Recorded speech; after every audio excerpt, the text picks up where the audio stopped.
सकाळी मस्तपैकी चहाचा नाश्ता वगैरे करून मी निघाले होते प्लॉटवरती जायला. तिथलं वातावरण तुम्ही बघू शकता, पूर्ण पावसाचं वातावरण आहे. नंतर आमचं ते घराचं काम चालू होतं, तिथे पाट्या ठोकत होते, ते त्यांनी करून घेतलेलं होतं. त्यानंतर घरी येऊन आमचा मेटो होता आजचा आमरस बनवायचा, तो धीरजनेच बनवला होता. घरचे पिकलेले आंब्याचा रस खायला मजाच वेगळी असते.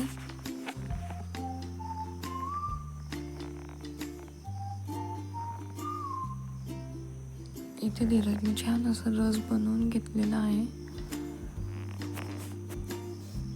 नंतर आम्हाला प्लॉटवरती जेवायला जायचे होते सर्वांना, त्यासाठी मी डबा वगैरे पॅक करून घेतलेला होता आणि आमरससुद्धा मी डब्यातच भरून तिकडून येणार होते. वातावरण छान असल्यामुळं तिथं जेवायला खूप छान असं वाटतं, मजा येते.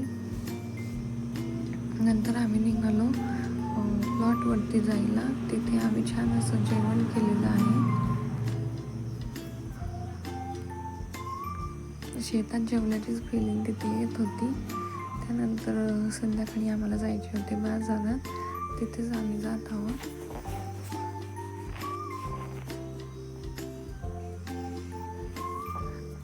कंटिन्यू आमच्याकडं पाऊसच चालू असतो, त्यामुळं बाहेर निघायला पण सगळं ओलं वाटते. बाजारात जातानाच एवढी ट्रॅफिक तिथं लागली होती.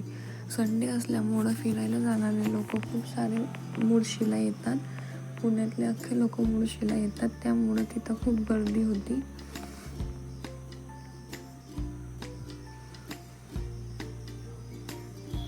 तुम्ही बघू शकता किती लांबपर्यंत ट्रॅफिक आहे.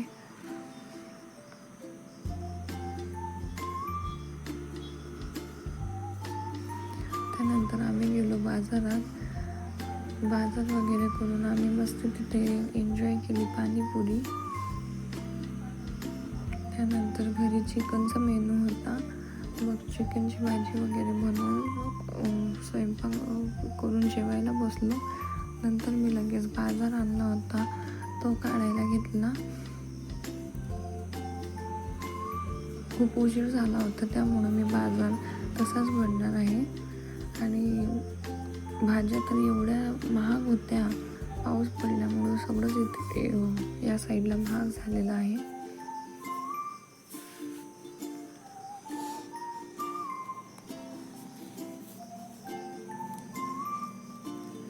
आता मी या भाज्या अशाच बनणार आहे. नंतर त्यांना धुवून वगैरे मग दुसऱ्या दिवशी त्यांना वेगळ्या करल.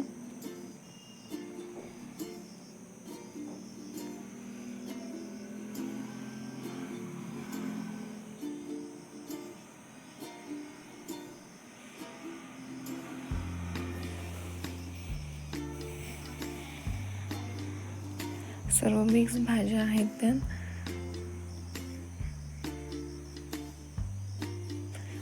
सगळं सेपरेट करून झाल्यानंतर मी फ्रीजमध्ये ठेवून देणार आहे आणि उद्याच त्यांना साफ करायला घेणार आहे. आता उशीर झाल्यामुळे मी त्यांना साफ करत नाही आहे.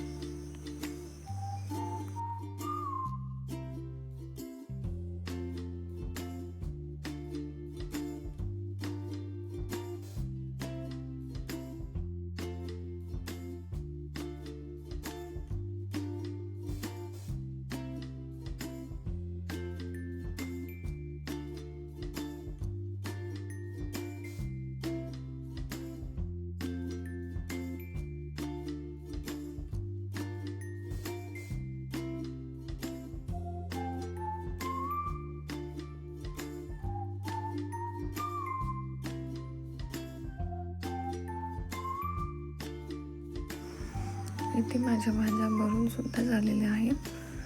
नंतर मी आता त्यांना फ्रीजमध्ये ठेवून देणार आहे.